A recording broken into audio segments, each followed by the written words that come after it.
Hey everyone, Anthony from Chronometer Check here, and today I want to talk about the Seiko 5 SNK809, which I think is, to this day, possibly the best entry-level, affordable automatic watch one can buy for around $100.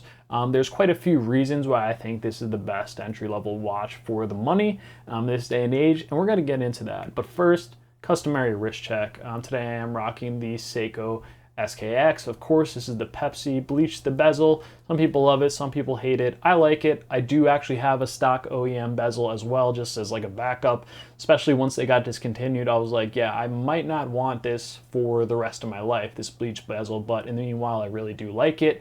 Very summery, and it's personal to me. You know, it's something that just sets my watch apart from the rest of the Seiko SKXs out there. Anyway, back to the watch in question. Today we're talking about the Seiko SNK809. I do also have the cream dial variant, the SNK803 here. Keep that in mind. So they are very, very similar, obviously. So I'm not really talking about one or the other. More so talking about the Seiko 5 SNK lineup in general. So what makes these watches so good? Now, Seiko has been recently refreshing them, and I even made a video about the newer version of these SNK watches. I believe they're called the Seiko 5 Sports SRPH watches. But while they do have a few different upgrades, like for example, they upgraded the 7S26 movement in this watch to a 4R36 movement in that watch. This one doesn't have hacking and hand winding, that one does. The case size is a little bit beefier in that watch. This one's a little bit smaller, as were a lot of the Seiko 5s of this generation, which was, you know, from years and years ago. So they were a little bit smaller. That's more of a personal preference thing. Maybe you like it, maybe you hate it.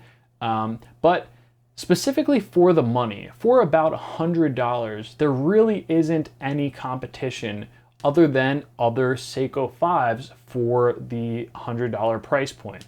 There's like some Invictas and stuff like that. There's some Orient watches that are teetering the line of 100, closer to 150. But for around $100, these are absolutely killer value, just as they always were. Now, they have a 7S26 movement, which, as I mentioned, is a little bit basic, but basic doesn't mean bad. You know, the lack of complications in the 7S26 movement definitely kind of assists in its long-standing runtime. And, you know, the 7S26 movement has been known to go 10 or more years without a service. I've heard from people who said they've owned their Seiko 5s for like 30 years and have not needed a service. I haven't experienced that firsthand. I've had these for about 5 or 6 and have had no problems yet. As you can see, they're still going strong.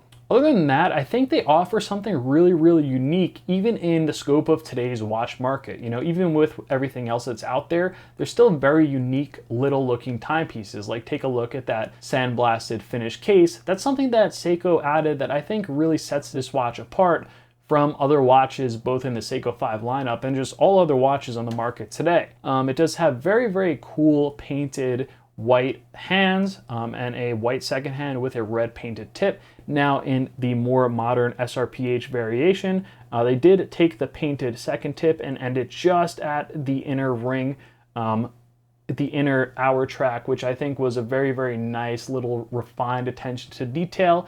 But it doesn't bother me by any means on this watch.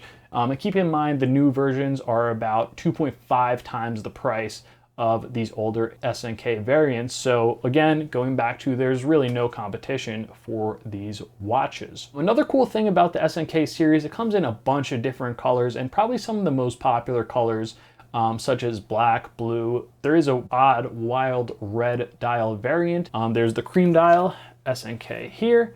And I believe there's a forest green one as well. So you can really kind of have your pick of different colors, whatever suits your fancy, and they all come with matching Cordura straps, very similar to this one, although I went ahead and replaced it with a NATO strap. And that's another thing about these watches that are so great. Because they are very, very simple and straightforward and clean, you can really put it on almost any kind of strap and it will look good. And, you know, if you get the right colors, like for example with the black or even the cream dial variant, you can really put it on a huge variety of different colored straps and it would still look good. You know, I could easily throw this on a blue NATO strap, I could throw it on black, gray. I could even get a little bit crazy because the design and the color is so muted that I could even put on ones with different patterns, or maybe even a brighter one if I wanted something fun for the summer. I could also put on different types of straps. You know, it doesn't just have to be NATOs. It could go leather.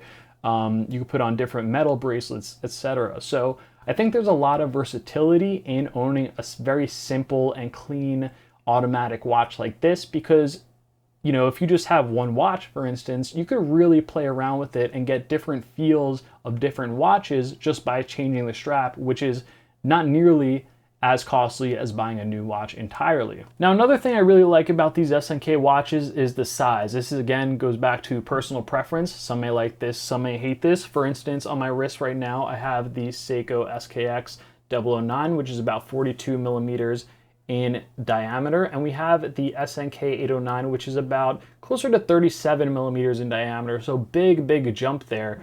And obviously this comes down to personal preference, your wrist size, whether you prefer larger or smaller watches. But that's to say that it is getting harder and harder to find watches that are a little bit smaller sized. Now, that may say something about the market, that people may tend to prefer larger watches, and we have seen watches kind of trend more along the 40 millimeter kind of range. That's pretty, I would say, about average these days. So by average standards, these are a bit small, but I think that there are some advantages to that. You know, it's very comfortable when you wear this on the wrist. It will fit literally any wrist size and will look absolutely fantastic and will be comfortable. You'll wear it all day and it pretty much disappears on the wrist. You won't even notice it. And thanks to the crown here at the 4 o'clock position, that kind of adds to that in the sense that the crown doesn't really dig into your wrist like some other watches do. Yes, I'm wearing it on my right wrist. Sometimes I do, sometimes I don't. But the crown won't be digging into the wrist, so it just adds to the comfort. And other than that, I think they're just really awesome watches that are gonna last you a long time. Even when you get more watches in your collection, you know, I probably have 40, 45 watches at this point, and I still wear my little dinky Seiko 5s, and they're not dinky by any means, but I think they just really are fantastic value.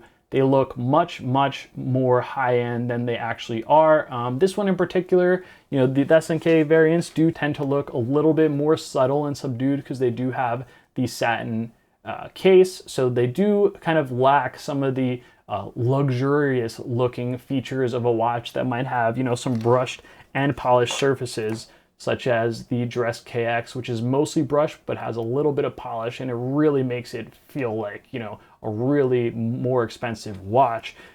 But for what it is, I think this is a fantastic watch. And finally, the price. Again, for about $100, it's very difficult to find other watches that really rival this. You know, if you do look at the other newer Seiko 5s, you're talking about $250, and even some of the most affordable Orient watches, you're looking at least $150. So for what you get, you know, the value for dollar in these watches still is absolutely phenomenal, and I think these would be a welcome addition to anybody picking up an automatic watch for the first time, or somebody looking for something very affordable to add to their collection. So yep, that is my SNK809 review, and some reasons why you should definitely consider picking one up, and why I think it's one of the best affordable watches on the market. So thanks a lot for watching. Hope you did enjoy. You let me know in the comments below, you know, do you think this is a good value? Are there other watches around $100 that are better value?